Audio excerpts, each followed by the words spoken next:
Alright guys, welcome back sa ating YouTube channel. Mayroon tayong panibang video guys. Ito po ang ating rear window ng ating tuk-tuk, no? TBS King. Nasira na po guys, na mayroon ng butas. So mayroon tayong in-order sa Shopee guys. Ito po ay acrylic na pang window sa ating TBS King, no? So mayroon na siyang butas guys. Binutasan na natin sa nakarang araw. So ito na po guys, kailangan natin i-install, no? So kasi wala tayong taga video at ako lang nag-iisa, so ganito lang ang ating maipakita, no? So kayang-kaya naman po ninyo guys kung anong ating ginagawa. So order natin sa online kung ganitong klase. Kung may sira na ang inyong tuk-tuk na may butas na, makapasok na ang mga tubig ng ulan.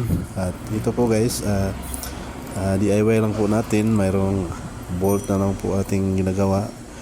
So sa iba hindi ko alam kung ano pang diskarte nila.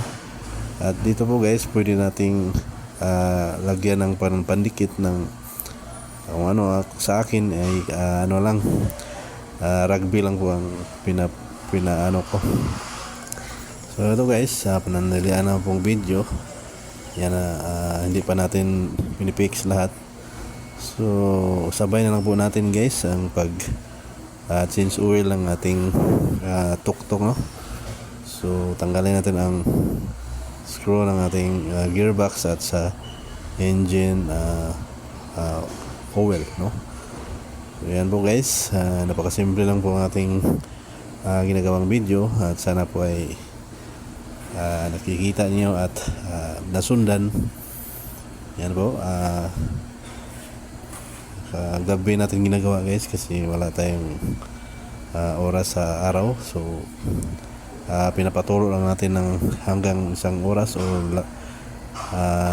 lagpas pa. So isauli natin after 1 hour higit. So isauli natin ang itong bolt sa kanyang napakasimple lang po guys. Sana po ay nasundan ninyo kung paano mag-DIY ng pag change oil. Meron tayong video dyan sa ating YouTube channel at sinasabay ko na lang po ito sa aking upload para makita nyo muli. So yan, ito pang ginagamit natin guys. Ito po ay synthetic, so ginagamit natin synthetic para medyo matagal-tagal nating mag change oil. So ito nalagyan natin ng 250 ml para sa kanyang gearbox at yung titira ay para sa kanyang engine, no? Yan guys, discarte lang po natin sa ganitong lalagyan kasi wala tayong ibang lalagyan. So kahit ano na lang guys, yung maliit ang labasan. So tiyaga lang po sa paglagay hanggang sa maubos ang laman, no? Para walang matapon na mga oil, no? So, ganito lang po guys ang gagawin natin.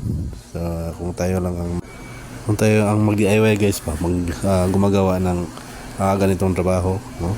Hindi na tayo pupunta sa shop. So ito lang po ang gagawin natin.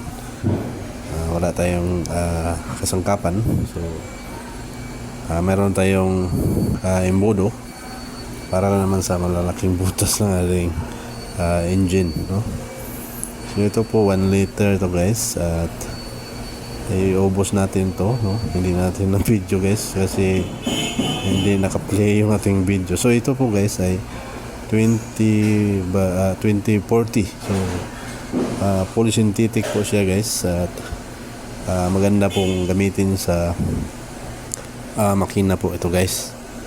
So kung gusto niyo yung gayahin, maraming mabibili naman po sa tindahan, no? Castrol, no? 2040. So ito guys, tapos nating lagyan, sawali natin ang kanyang bolt, no? Napakasimple lang po guys. Sana po ay nakatulong. Kung naghahanap man kayo ng video na nagtuturo kung paano mag change oil. So yan, check natin guys kung wala bang leakage, wala bang tulo ang ating yung bolt ng nasa ilalim. So tingnan natin guys kung wala bang tumutulo. So yan guys, walang tumutulo. So nakalak na po siya. So sana po guys ay nasundan, at ito na po, hanggang dito lang po tayo. At maraming salamat sa panonood, at try nating paanda rin. Thank you for watching guys.